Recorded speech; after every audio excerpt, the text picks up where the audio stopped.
بسم الله الرحمن الرحيم. السلام عليكم ورحمة الله وبركاته.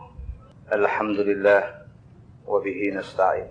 أشهد أن لا إله إلا الله وأشهد أن سيدنا محمدا عبده ورسوله ونصلي ونسلم على هذا النبي الكريم سيد المرسلين وعلى آله وصحبه أجمعين. أما بعد، أيها المؤمنون اتقوا الله، أوصيكم وإياي بتقوى الله فقد فاز المتقون. Muslimin dan muslimat, mudah-mudahan dirahmati Allah Subhanahu wa taala.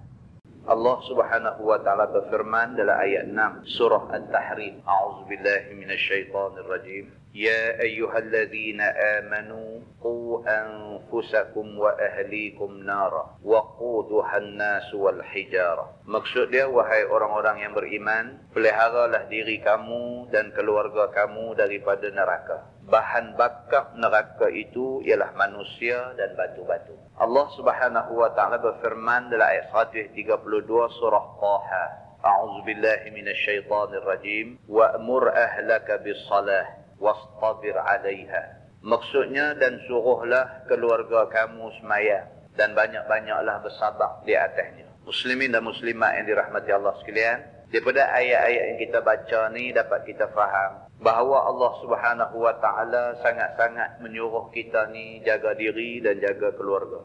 Dan asas kepada jaga diri dan jaga keluarga itu ialah melazimkan diri dengan sembahyang. Kalau kita ibu bapa tidak sembahyang, macam mana kita nak harap anak sembahyang? Kalau kita ibu bapa sembahyang tapi anak-anak dibiarkan tidak sembahyang, tak ada kesudahannya juga. Maka Allah Subhanahu wa taala dalam dua ayat tadi, Allah Subhanahu wa taala ingatkan kita supaya kita jaga diri kita, jaga dalam maksud kata buat apa yang Tuhan suruh dan jangan teringin nak buat benda yang Tuhan larang. Dan jaga juga membawa maksud kita memastikan semua ahli keluarga kita sembahyang. Kalau sembahyang itu Nabi SAW kata dia menjadi pembeza di antara Islam dengan kafir. Al-farqu bainal muslim wal kafir tarkus salat. Beza orang Islam dengan orang kafir ialah apabila tinggal sembahyang. Tinggal sembahyang jadi tak ada beza. Bila kita sembahyang, itulah beza kita dengan orang bukan Islam. Dalam soal nak sembahyang ini, Allah Subhanahu wa taala kata wa'mur ahlaka bis-salah. Suruh keluarga kamu sembahyang.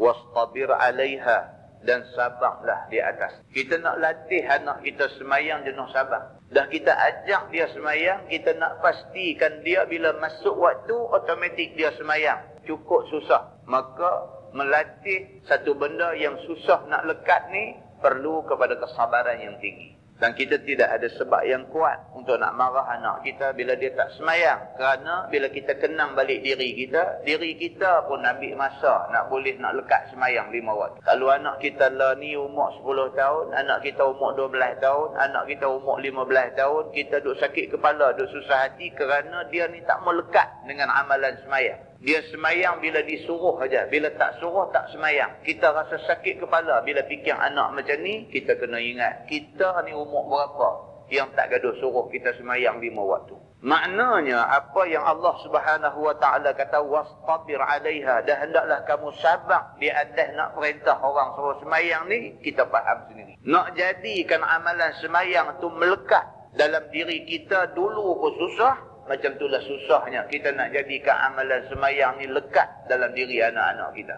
Maka barang siapa yang ada anak, yang anak-anak dia ni cukup jaga sembahyang, syukur banyak-banyak kepada Allah Subhanahu wa taala. Muslimin dan muslimat yang dirahmati Allah sekalian. Bahkan memastikan anak jadi anak-anak yang baik ni tidak cukup dengan sekadar pastikan mereka sembahyang. Dalam sebuah hadis riwayat daripada Abi Hurairah radhiyallahu anhu, kata dia, akhazal Hasan bin Ali radhiyallahu anhuma tamratan min tamaris sadaqah faja'alaha fihi faqala Rasulullah sallallahu alaihi wasallam kah irmi biha ama alimta anna la na'kulu sadaqah atau kama qala muttafaqun alaih. Abu Hurairah radhiyallahu anhu menceritakan, kata dia satu hari waktu dia ada di rumah Nabi, tiba-tiba cucu Nabi Sayyidina Hasan, anak kepada Sayyidina Ali bin Abi Talib karramallahu wajhah, Sayyidina Hasan yang masih kecil ni, cucu Nabi hak masih kecil ni, merangkak pergi tepi pintu. Dia ambil buah kurma yang duk sandak tepi pintu. Dia ambil, dia nyabur dalam mulut dia. Nabi SAW bila nampak benda ni, dia terus pergi dekat cucu dia, Sayyidina Hasan ni. Nabi cekah mulut cucu dia. Nabi kata, kah, kah. Maksud dia suruh luah balik. Kalau kita kata khiyak, Arab dia kata kah, kah. Maksud suruh luah balik buah kurma, hak cucu dia ambil ni. Buah kurma tu buah kurma zakat. Orang buat mai rumah Nabi, maka Nabi suruh letak tepi pintu. Sementara Nabi nak bawa buah kurma tu pergi bagi ke orang yang layak ambil benda zakat ni. Nabi sandak tepi pintu. Tiba-tiba cucu hak kecil ni pergi petik ambil buah kurma tu buah dalam mulut. Nabi nampak benda tu, Nabi cekah mulut dia. Nabi suruh dia luah balik. Nabi korek ambil buah kurma hak ada dalam mulut ni. Nabi kata, irmi biha. Buang buah ni. Buang daripada mulut kamu. Dia kata, ketahuilah sesungguhnya kita, maksudnya Bani Hashim, Bani Abdul Muttalib ini, sesungguhnya kita, anna la na'kulu sadaqah. Kita tak boleh makan barang sedekah, barang zakat. Tak boleh. Muslimin dan muslimat yang dirahmati Allah sekalian, dari situ dapat kita faham bahawa nak jadikan anak-anak ni anak-anak yang baik, yang pertama nak kena latih mereka semaya. Yang kedua, nak bagi mereka kenal hak mana benda boleh, hak mana benda tak boleh, hak mana halal, hak mana haram, hak mana baik, hak mana buruk. Bahkan lebih daripada tu, kena pastikan anak-anak kita tidak makan benda-benda yang tak boleh mereka makan. Benda yang bukan hak mereka tak boleh makan. Kalau kita tidak pelihara benda-benda macam ni, kita tidak akan dapat anak yang baik-baik. Bahkan dalam sebuah hadis lain, riwayat daripada Abi Hafs Umar bin Abi Salamah radhiyallahu anhu, Rabib Rasulullah sallallahu alaihi wasallam. Kata dia, kuntu ghulaman fi hajri Rasulullah sallallahu alaihi wasallam, wa kanat yadi tatishu fi as-sahfah. فقال لي رسول الله صلى الله عليه وسلم يا غلام سم الله وكل بيمينك وكل مما يليك فما زالت تلك الطعمة بعد أو كما قال متفق عليه. Umar bin Abi Salamah, yakni anak tiri Nabi sallallahu alaihi wasallam, dia menceritakan satu pengalaman dia sama dengan Nabi sallallahu alaihi wasallam, pak tiri dia. Kita semua tahu, Abu Salamah ni sahabat Nabi. Bila Abu Salamah mati, isteri dia Ummu Salamah pergi jumpa Nabi. Isteri dia kata dekat Nabi, dia kata, ya Rasulullah, habislah aku kerana Abu Salamah suami aku sudah mati. Aku tak ada lagi dah tempat nak bergantung selepas ni. Nabi SAW bila dengar Ummu Salamah kata macam tu, Nabi kata ke dia, Nabi kata, sabarlah, kerana tak lama Allah akan gantikan kepada kamu satu orang yang lebih baik daripada Abu Salamah. Dan apabila Ummu Salamah habis aidah wafat suami dia, Nabi masuk meminang dia. Ummu Salamah masa kahwin dengan Nabi SAW, dia ada dah anak. Di antara anak dia ialah Umar bin Abi Salamah. Nabi SAW, masa anak Ummu Salamah, masa Umar anak tiri dia ni kecil, Nabi ambil buah atas reba Nabi. Nabi ni penyayang. Dia dengan anak, dengan cucu, dengan budak-budak, dia tak boleh. Dia sangat penyayang. Nabi SAW ambil anak tiri dia ni, Umar bin Abi Salamah ni, Nabi ambil buah atas reba dia.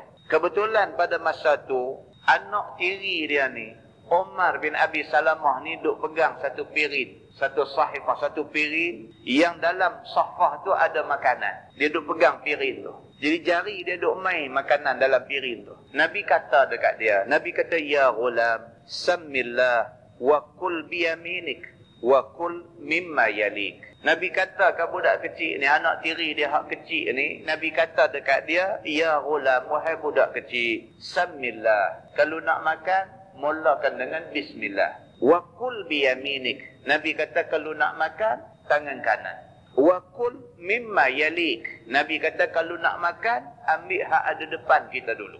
Kata Umar bin Abi Salamah, anak tiri Nabi ni, dia kata, fama zalat tilka ta'mati ba'du. Dia kata, selepas daripada Nabi ajak aku sekali tu, aku tak pernah langgar apa yang Nabi suruh. Nabi ajak aku sekali tu, maka selepas daripada tu tidak pernah aku makan melainkan aku bismillah dulu. Tidak pernah aku makan melainkan aku guna tangan kanan aku. Dan tidak akan aku makan makanan yang jauh daripada aku melainkan aku ambil yang depan, yang dekat dengan aku dulu. Sekali Nabi ajak aku, sampai aku mati, aku amalkan apa yang Nabi ajak aku. Daripada hadis ini dapat kita faham bahawa untuk nak jadikan anak kita anak yang baik-baik, didikkan adab daripada kecil kena bagi. Didikkan adab daripada kecil kena bagi. Tuan-tuan, kita dah tengok depan mata kita macam mana rosaknya budak-budak, sebahagian kecil daripada budak-budak hari ini. Macam mana rosaknya. Mereka mungkin adalah anak-anak yang tidak melalui apa yang disuruh oleh Nabi SAW.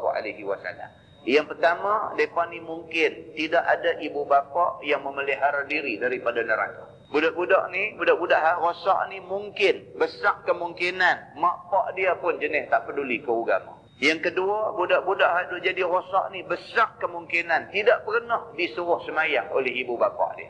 Budak-budak yang kita tengok rosak ni besar kemungkinan tidak pernah diasuh dengan asuhan adab oleh ibu bapa dia. Di samping ada juga anak-anak yang sudah pun diasuh tetapi masih lagi tidak boleh jadi elok. Itu luar daripada bidang kemampuan ibu bapa yang ada. Muslimin dan muslimat yang dirahmati Allah sekalian, apa yang ditunjukkan oleh Allah Subhanahu wa taala dalam Quran dan apa yang ditunjuk oleh Nabi SAW di dalam hadis-hadis dia, maka hendaklah kita ambil dan jadikan pengajaran. Tidak ada manusia dalam dunia ni yang tak mau hidup bahagia. Tak ada. Tidak ada satu orang manusia dalam dunia ni yang waras fikiran, yang tak mau hidup bahagia. Tidak ada. Cuma masalahnya ialah manusia dalam nak mencari kebahagiaan ni, dia duk gagau, dia pegang tak kena, begitu. Banyak kali kita sebut benda ni, ada orang dia nak bahagia, tapi dia duk ingat dia boleh bahagia dengan duit ringgit. Maka halal haram dia tolak pergi ke tepi, dia cari duit banyak-banyak. Ternyata setelah dia ada banyak duit, dia tidak bahagia.